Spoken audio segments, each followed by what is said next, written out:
Hi, I'm Craig Armstrong from David Lee Estates and Letting Agents in Harlow, and in today's episode we're going to be discussing how you can save £40,000.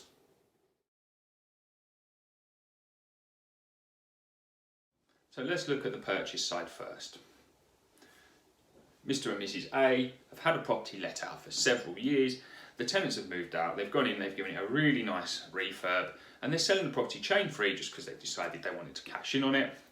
They've been on the market for 14 days, they've had maximum exposure in the marketplace, they've had a Facebook Live viewing, and they've had an open house. As a result of the open house, we have 3 buyers that have come forward with offers. We have buyer number 1, who's not on the market and needs to sell, and because of his position, he's decided, I love the house, I know I'm not in the best position, so I'm going to make an offer the seller cannot refuse, of £510,000. Buyer number 2, she's in a slightly better position than buyer number 1. She's on the market, but she hasn't got a buyer on her property just yet. So she thinks, I'm going to make a really good offer of £500,000 because that's how much Mr and Mrs A want for their home. And buyer number 3, they're in the best position of all 3 buyers. They are under offer.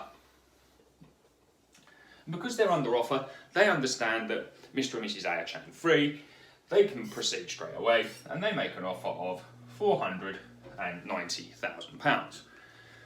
Now, as an agent, we'll talk to the seller and we'll discuss all 3 buyers and the strengths and the qualities. However, in this instance, unfortunately, because of the position of buyer 1, his offer was rejected. In the position of buyer 2, not being able to proceed and having a much better buyer on the table in buyer number 3.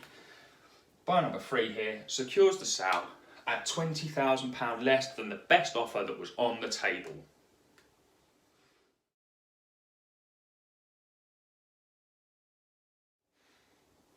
So we've got buyer number 3 who's really happy because they marketed their property at £350,000. They secured a buyer at £5,000 under the market price, and they managed to secure their dream home for £10,000 under market price. Buyer number 2 now, in missing out, has been really upset. She's contacted her agent. She said, let's reduce the price of my property. I know we're marketing at £350,000, but let's reduce it to £340,000.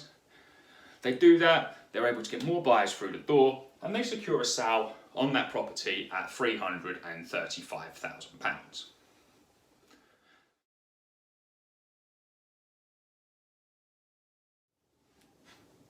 So now buyer number 2 is in a proceedable position and offering more money than buyer number 3. However, it's costing her £20,000 more than it was costing buyer number 3 to do exactly the same thing.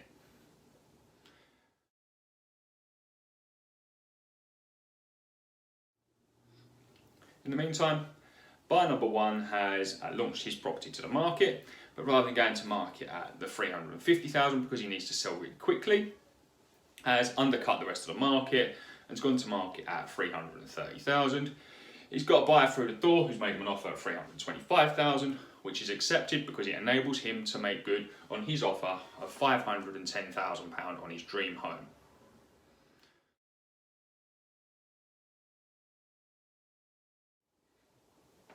So there we have it.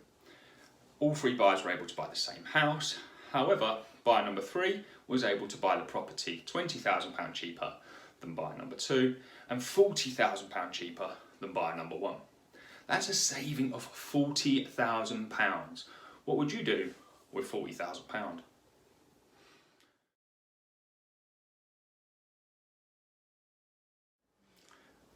So to give you a recap, buyer number 1 sold their property for £345,000, bought their property for £490,000, and the total cost difference to them was £145,000. Buyer number 2 sold their property for £335,000, bought their property for £500,000, and the total cost difference to them was £165,000. Buyer number 3 sold their property for £325,000, bought their property for £510,000, and had a total net cost of £185,000. Hopefully that helps you to make a decision whether you should find your dream home before you sell or sell your home before you make an offer on your dream home.